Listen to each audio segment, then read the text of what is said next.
ನಮಸ್ಕಾರ. ನನಗೆ ಬಂದಿರೋ ಟಾಪಿಕ್ ನಮ್ಮ ಸಂವಿಧಾನ.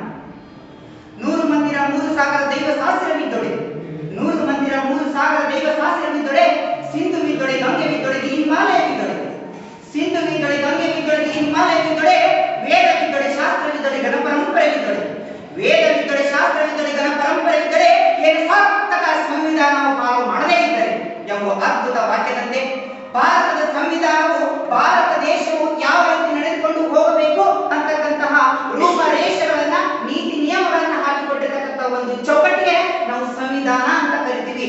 ಹಾಗಾದ್ರೆ ನಮ್ಮ ಭಾರತದ ಸಂವಿಧಾನದ ಪಿತೃ ಅಂತ ಕರಿತೀವಿ, ಪಿತಾಮಹ ಅಂತ ಕರಿತೀವಿ. ಡಾಕ್ಟರ್ BR ಅಂಬೇಡ್ಕರ್ ಅವರು ಸುಮಾರು 160 ರಾಷ್ಟ್ರಗಳನ್ನ ಅಧ್ಯಯನ ಮಾಡಿ ನಮ್ಮ ದೇಶಕ್ಕೆ, ನಮ್ಮ ಜನಾಂಗಕ್ಕೆ, ನಮ್ಮ ಸಂಸ್ಕೃತಿಗೆ ಅನುಕೂಲವಾಗತಕ್ಕಂತಹ ಸುಂದರ ಅತಿ ದೊಡ್ಡ ಬರವಣಿಗೆ ಲಿಖಿತ ಸಂವಿಧಾನವನ್ನ ನಮ್ಮನ್ನ ಮುಂದೆ ಇಟ್ಟಿದ್ದಾರೆ. ಇದು ನಮ್ಮ ಭಾರತದ ಹೆಮ್ಮೆ ಎನ್ನಬಹುದು. ಹಾಗೆ ನಮ್ಮ ಸಂವಿಧಾನದಲ್ಲಿ ಬರ್ತಕ್ಕಂತಹ ಮೂಲಭೂತ ತತ್ವಗಳು, ಮೂಲಭೂತ ಹಕ್ಕುಗಳು, ರಾಜನೀತಿ ನಿರ್ದೇಶಕ ತತ್ವಗಳು, ರಾಷ್ಟ್ರಪತಿ, ಉಪರಾಷ್ಟ್ರಪತಿ, ಈ ರೀತಿ ಹಲವಾರು ಸಂವಿಧಾನದ ಭಾಗಗಳು, ವಿಧಿ ವಿಧಾನಗಳನ್ನು ನೋಡುವುದಾದರೆ ಮೂಲಭೂತ ಹಕ್ಕುಗಳು ನಮಗೆಲ್ಲ ಏನ್ ಕೊಡ್ತಾ ಹೋದ್ರೆ, ನಾನು ಭಾರತದ ಪ್ರಜೆಯಾಗಿ ನನ್ನ ಹಕ್ಕುಗಳನ್ನು ನಾನು ಪಡೆಯಬೇಕು. ಏನೋ ಹಕ್ಕುಗಳು, ಸಮಾನತೆಯ ಹಕ್ಕು, ಸ್ವಾತಂತ್ರ್ಯದ ಹಕ್ಕು, ಶೋಷಣೆಯ ವಿರುದ್ಧ ಹಕ್ಕು, ಧಾರ್ಮಿಕ ಹಕ್ಕು, ಸಂವಿಧಾನದ ಪರಿಹಾರದ ಹಕ್ಕು, ಇವೆಲ್ಲ ಹಕ್ಕುಗಳನ್ನ ಮನುಷ್ಯ ಪಡಿತ ಅಂದ್ರ 11 ಮೂಲಭೂತ ಕರ್ತವ್ಯಗಳನ್ನ ಪಾಲನೆ ಮಾಡಲೇಬೇಕು.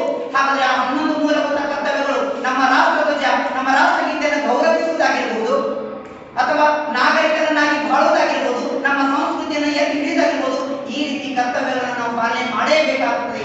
ಆದರೆ ಪ್ರಸ್ತುತ ದಿನಮಾನಗಳಲ್ಲಿ ಅತ್ಯಂತ ಸುಂದರವಾದ ಬರವಣಿಗೆ ಮುಖಾಂತರ ಬೃಹದಾಕಾರದ ಸಂವಿಧಾನವನ್ನು ಬರೆದಿದ್ದರಲ್ಲಿ ಎಷ್ಟು ಜನ ಅದ್ರ ಪ್ರಕಾರ ಪಾಲನೆ ಮಾಡಕತ್ತೀವಿ?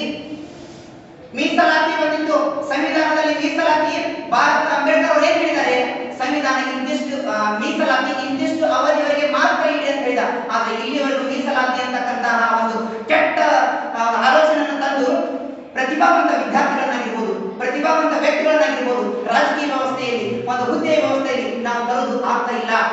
ಹಾಗಾಗಿ ರಾಜ್ಯ ನಿರ್ದೇಶಕ ತತ್ವಗಳು ಸಂವಿಧಾನದಲ್ಲಿ ಒಂದು ಭಾಗದಲ್ಲಿ ಬರ್ತವೆ. 4ನೇ ಭಾಗದಲ್ಲಿ ಏನ್ ಬೇಕಾಗುತ್ತೆ ಅಂದ್ರೆ, ರಾಷ್ಟ್ರದಲ್ಲಿ, ದೇಶದಲ್ಲಿ ಸಂವಿಧಾನವನ್ನು ಒಳಗೊಂಡು ನಮ್ಮ ರಾಷ್ಟ್ರ ಯಾವ ರೀತಿ ಮುನ್ನಡೆಯಬೇಕು, ಆಡಳಿತ ವ್ಯವಸ್ಥೆಗೆ ಸಹಾಯ ಮಾಡಿಕೊಡ್ತದೆ.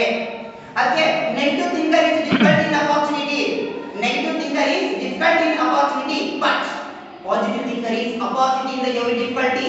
ಹಾಗಾಗಿ ಎಲ್ಲರೂ ನಕಾರಾತ್ಮಕವಾಗಿರ್ತಕ್ಕಂತಹ ಚಿಂತನೆಗಳನ್ನ ಹೊರತುಪಡಿಸಿ ಸಕಾರಾತ್ಮಕ ಒಂದು ಚಿಂತನೆಯನ್ನ ಮಾಡುತ್ತಾ ಸಂವಿಧಾನದ ರೂಪರೇಷೆಗಳನ್ನ, ಮೂಲಭೂತ ಹಕ್ಕುಗಳನ್ನ, ರಾಜ್ಯ ನಿರ್ದೇಶಕ ತತ್ವಗಳನ್ನ ಇವೆಲ್ಲವನ್ನ ನಾವೇನ್ ಮಾಡಬೇಕಾಗ್ತದೆ, ಫಾಲೋ ಮಾಡಬೇಕಾಗ್ತದೆ ಅಂತಕ್ಕಂಥದ್ದು.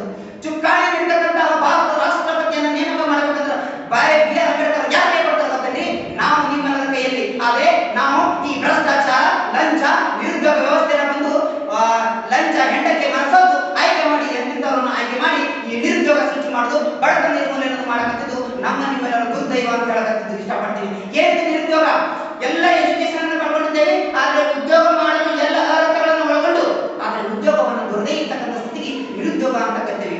ಇಂಥ ರಾಜಕೀಯ ವ್ಯವಸ್ಥೆಯಲ್ಲಿ ಎಷ್ಟೆಷ್ಟೋ ಡಬಲ್ ಡಿಗ್ರಿ, ಟ್ರಿಪಲ್ ಡಿಗ್ರಿ ಮಾಡ್ಕೊಂಡು ನಿರುದ್ಯೋಗ ಈ ಮೂಲಕ ಭಾರತ ಪರಿಸ್ಥಿತಿ ಎಲ್ಲಿ ಬಂತು? ನಾವು ಸಂವಿಧಾನದ ರೂಪರೇಷೆಗಳನ್ನು ಫಾಲೋ ಮಾಡಕತ್ತೀವ, ಮೂಲಭೂತ ಹಕ್ಕುಗಳನ್ನು ನಾವು ಪಡ್ಕೊಂಡಿವ ಅಂತಕ್ಕಂಥದ್ದನ್ನ ನಾವೇನ್ ಮಾಡಬೇಕಾಗಿದೆ, ಗಮನ ಹರಿಸಬೇಕಾಗಿರ್ತಕ್ಕಂಥದ್ದು. ಯುವಕರಾಗಿರ್ತಕ್ಕಂಥವ್ರು ನಾವು ನೀವೆಲ್ಲರೂ ಕೂಡ ಇಂಥ ಒಂದು ಮೆಟ್ಟಿ ನಿಂತು ಮುಂದೆ ಯುವಕರಿಗೂ ಕೂಡ ರಾಜಕೀಯ ಕ್ಷೇತ್ರದಲ್ಲಿ ಸಂವಿಧಾನದಲ್ಲಿ 18ನೇ ಸ್ಟಾರ್ಟ್ ಆಗ್ತದೆ.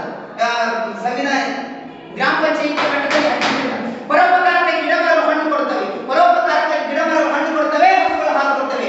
ಈ ಸಂವಿಧಾನದಲ್ಲೇ ಪರೋಪಕಾರಕ್ಕೆ ಅಂತಕ್ಕಂತಹ ಸಂವಿಧಾನದ ಕುರಿತು ಮಾತನಾಡಲು ಭಾಷೆ ಮಾಡಿಕೊಂಡಿರ್ತಾರೆ. ತಮ್ಮೆಲ್ಲರಿಗೂ